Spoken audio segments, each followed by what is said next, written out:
Hey guys! Today we're going to be making Silly Putty. Now we need two main ingredients for this recipe. We need dish soap and we need cornstarch. Now we also need a bowl or a mixing container. We need a mixing utensil. We need a 1 tablespoon measuring spoon and a half a tablespoon. Now if you don't have the half, you can use that 1 tablespoon, and we're only going to do half when we need it, okay? Now we also need a baggie so we can store our Silly Putty afterwards, okay? This activity is a little messy, so if you notice, I have a towel on my table so I don't make a big mess. And if I do make a big mess, I can just throw this in the laundry. So we need 2 tablespoons of cornstarch. We first want to start with the cornstarch so that way when we put soap into our tablespoon, we don't get soap into our cornstarch, okay? So 2 tablespoons of cornstarch. You want to try to get them filled. So mine's at the very top. I'm going to put that in there. That's 1.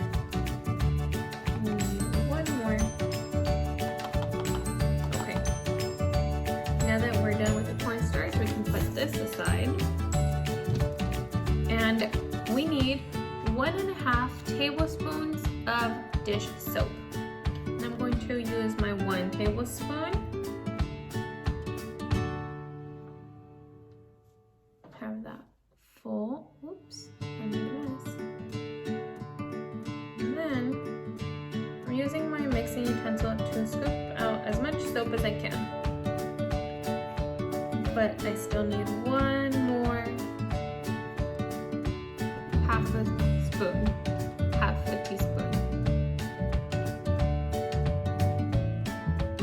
Now I have 1/2 of a tablespoon and I'm going to pour it in here.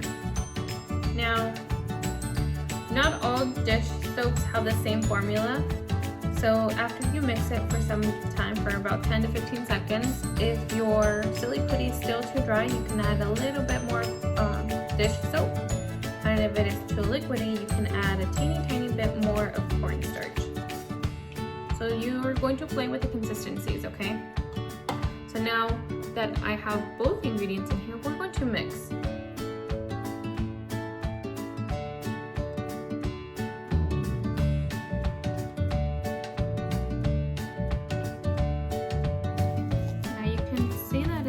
Getting a little bit harder to mix. I'm going to keep mixing for a little bit.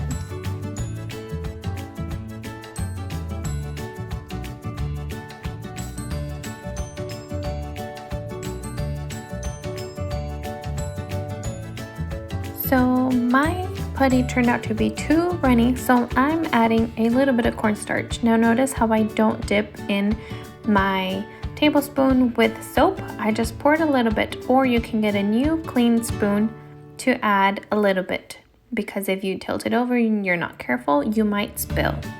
Now I added some and I'm mixing it again.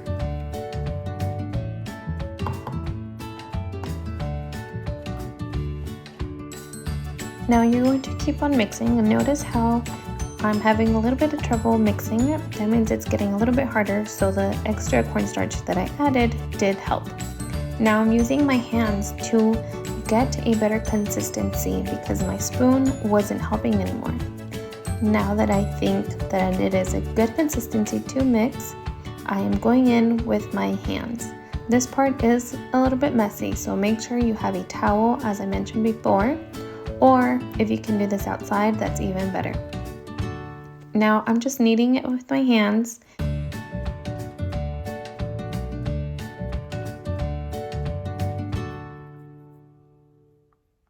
Using your hands helps the putty form better.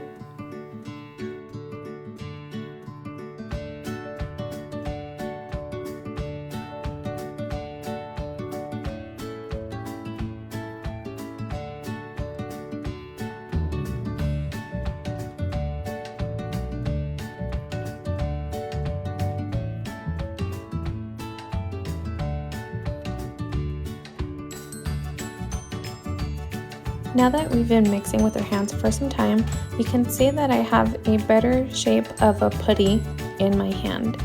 It looks more like the putty that we usually buy, except we made it at home. How awesome is that? You just have to keep moving it around with your hands. Yes, it's a little bit messy. Yes, it might take some time.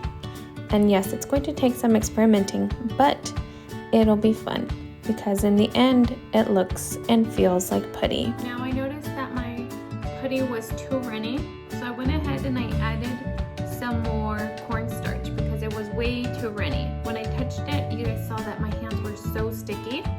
So I added more cornstarch and it's going to look like it's breaking up into pieces. And that's why we're going to use our hands. And we're going to mix by hand for a few minutes. Now that I've been mixing by hand, you can see that I have putty now. Now if you have carpet, I don't want you guys to do this over your carpet, but now it acts like putty. And this is something you want to play with outside. And then we're able to play with it, and when you're done playing with it, we're going to use our baggie to store it.